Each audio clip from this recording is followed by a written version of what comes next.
Good morning student. वैसे last lecture में हमने स्टार्ट किया था किरचॉफ्स का नियम कि किरचॉफ्स का नियम क्या है।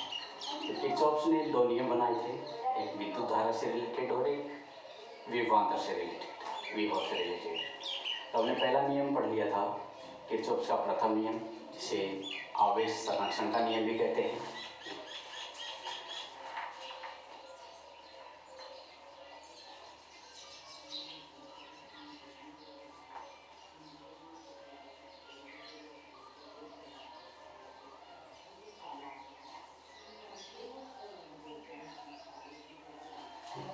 तो अगर एग्जाम में किसी नाम से आ सकता है, आवेश संरक्षण का नियम क्या है, किरचॉफ्स का प्रथम नियम क्या है, किरचॉफ्स का विद्युत धारा का नियम क्या है, तीनों में से कोई सा भी एक नाम से आ सकता है।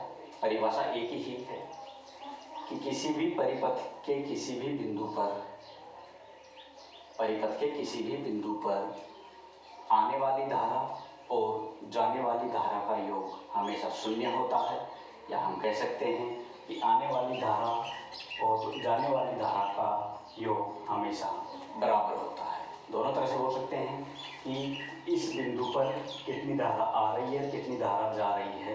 अगर उन सभी का योग करें तो शून्य आएगा, या आने वाली धारा को एक साइड लिख लें, जाने वाली धारा को एक साइड लिख लें, दोनों को बराबर कर दें तो दोनों का मान बराबर आएगा।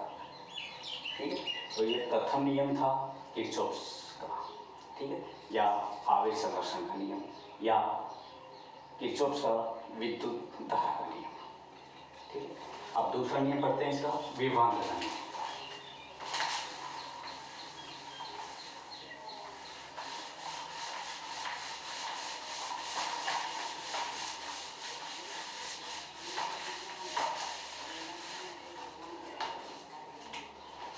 किरचॉफ्स का द्वितीय नियम,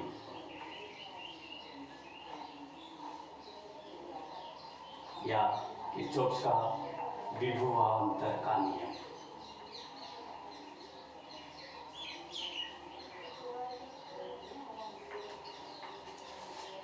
ओके, तो किरचॉफ्स का विभवांतर का नियम या किरचॉफ्स का द्वितीय नियम किससे रिलेटेड है?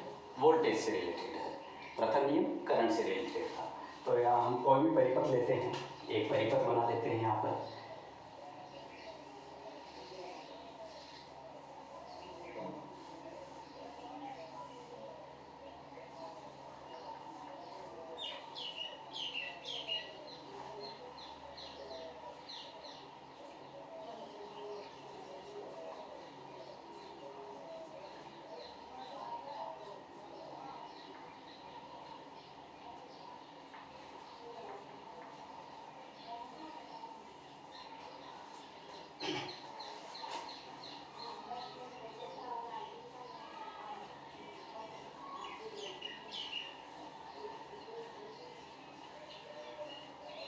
पहले तीन चीज देखो कि नोड क्या है, लूप क्या है, परिपथ क्या है। नोड क्या होता है? नोड किसी भी परिपथ का एक ऐसा बिंदु, कोई भी एक ऐसा बिंदु जहाँ पर दो या दो से अधिक तार या कोई भी सर्किट, कोई भी कंपोनेंट आके मिलता है, तो उसे बोलते हैं नोड। जैसे ये है, यहाँ पर एक तार ये है, एक तार ये है, एक नोड ये है, एक ये तार, एक ये तार, एक नोड ये हो गया, एक नोड ये हो गया, इसमें चार नोड हो गए। ठीक है, नोड मतलब जहाँ पर दो या दो से अधिक तार आपस में मिलते हैं वो नोड क्या जाता है। एक दो, एक दो, एक दो, एक दो। तो इसमें चार ऐसे पॉइंट है जहाँ पर दो तार आपस में मिल रहे हैं, तो कितने नोड हो गए? चार नोड हो गए। लूप क्या है? लूप एक बंद परिपथ होता है, ठीक है, जो नोड से मिलकर बनता है। नोडों को आपस में मिला दे तो लूप बनता है बंद परिपथ। मतलब हमने जैसे इस पॉइंट को पकड़ लिया, तो इस पॉइंट को पकड़ने के बाद यहाँ से हमने चलना स्टार्ट किया यूँ, और वापस इसी बिंदु पर आ गए, तो ये एक लूप बन गया। ठीक है, जिस बिंदु से हम स्टार्ट हो रहे हैं, अगर उसी बिंदु पर हम कंटिन्यूअस चलते हुए आ जाएं, करंट हमारे चलते हुए कंटिन्यूअस आ जाए, तो उसको बोलेंगे लूप। परिपथ क्या होता है? परिपथ में एक लूप की तरह ही होता है, वो भी एक क्लोज पाथ होता है, लेकिन उसके अंदर बहुत सारे कंपोनेंट्स कनेक्टेड होते हैं, जैसे प्रतिरोध कनेक्ट कर दिया, संधारित्र कैपेसिटर कनेक्ट कर दिया, इंडक्टर कनेक्ट कर दिया, ठीक है। तो कंपोनेंट आपस में कनेक्ट होते हैं, वो कंपोनेंट आपस में कनेक्ट होने के बाद जो बंद परिपथ बनता है वो परिपथ कहलाता है।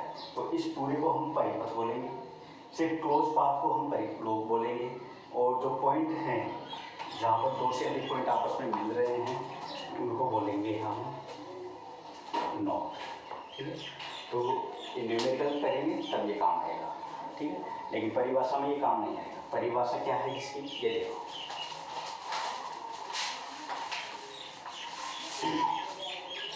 किरचॉफ का द्वितीय नियम या किरचॉफ का विभवांतर का नियम क्या है।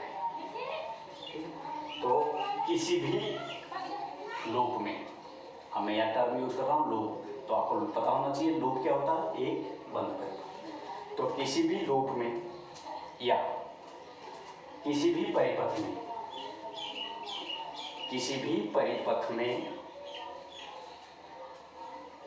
कुल विभवांतर का योग हमेशा शून्य होता है।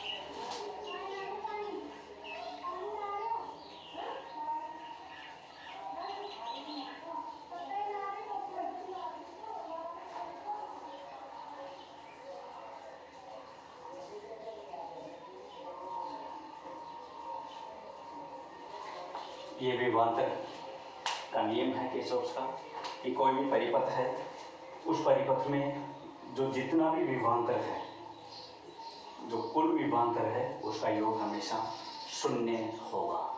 कैसे, जैसे ये परिपथ है, इसी का हम एग्जांपल लेते हैं, ठीक है।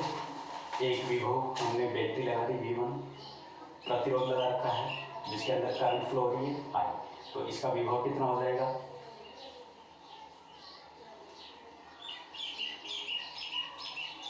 V2।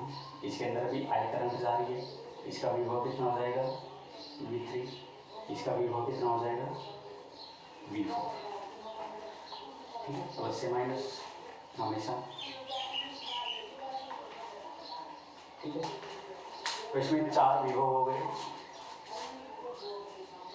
V1 बैटरी, प्रतिरोध R2 की वजह से उत्पन्न विभव V2, प्रतिरोध R3 की वजह से उत्पन्न विभव V3, प्रतिरोध R4 की वजह से उत्पन्न विभव V4, ठीक है। तो चार विभव उत्पन्न हो रहे हैं, तो चारों का योग हमेशा शून्य होगा किसी भी बंद परिपथ में।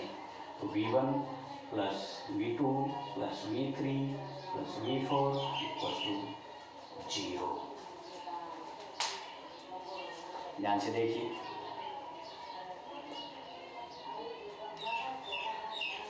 एक बंद परिपथ है, इस बंद परिपथ में विभव V1, V2, V3, V4,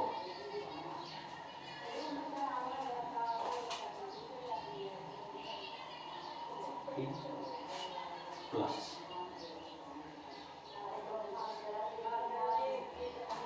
क्योंकि हम साइन लेते हैं इसका हमेशा लास्ट वाला, तो इसका लास्ट साइन माइनस है तो माइनस लेंगे, V2 को, V3 को माइनस लेंगे, V4 को माइनस लेंगे, इसमें प्लस है तो इसको प्लस लेंगे, ठीक। तो साइन का ध्यान रखिए कि प्लस है माइनस है, ओके। करंट हमेशा प्लस से माइनस की ओर चलती है, ओके। तो इसका जो विभव है V1 बराबर V2 plus V3 plus V4, okay. तो कुल विभव का मान हमेशा शून्य होगा, ठीक। इस तरह से लिख सकते हैं इसको, ऐसे भी लिख सकते हैं इसको, ठीक है।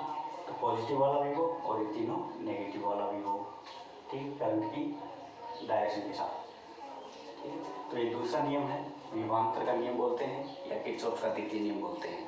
प्रथम नियम क्या था, कंपेयर करके देखते हैं दोनों को। किरचॉफ का नियम,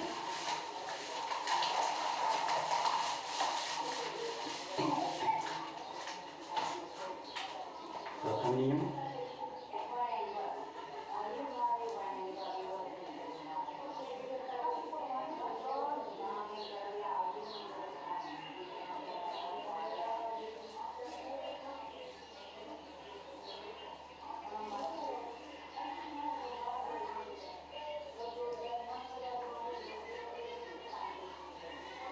दूसरा नियम। प्रथम नियम क्या था, आने वाली धारा कौन कौन सी आ रही है, I1 आ रही है, I4 आ रही है, बराबर जाने वाली धारा I2 plus I3, I2 I3 बाहर निकल रही है, I1 और I4 आ रही है। आने वाली धारा बराबर जाने वाली धारा का मान हमेशा बराबर होगा।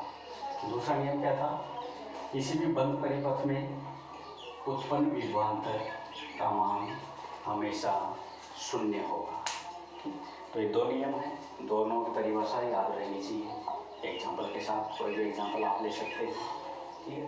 तो टोटल धारा का मान अगर इनको एक साथ हम टोटल कर दें तो I1 प्लस I4 ये इधर जाएगा तो माइनस हो जाएगा, I2 प्लस I3, तो कुल धारा का मान शून्य होगा, प्रथम नियम।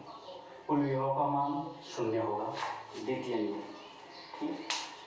तो किरचॉफ का नियम था, हम इसका न्यूमेरिकल देखेंगे, ठीक। परिभाषा में कोई प्रॉब्लम है पूछ सकते हो व्हाट्सएप करके, कॉल करके। Thank you.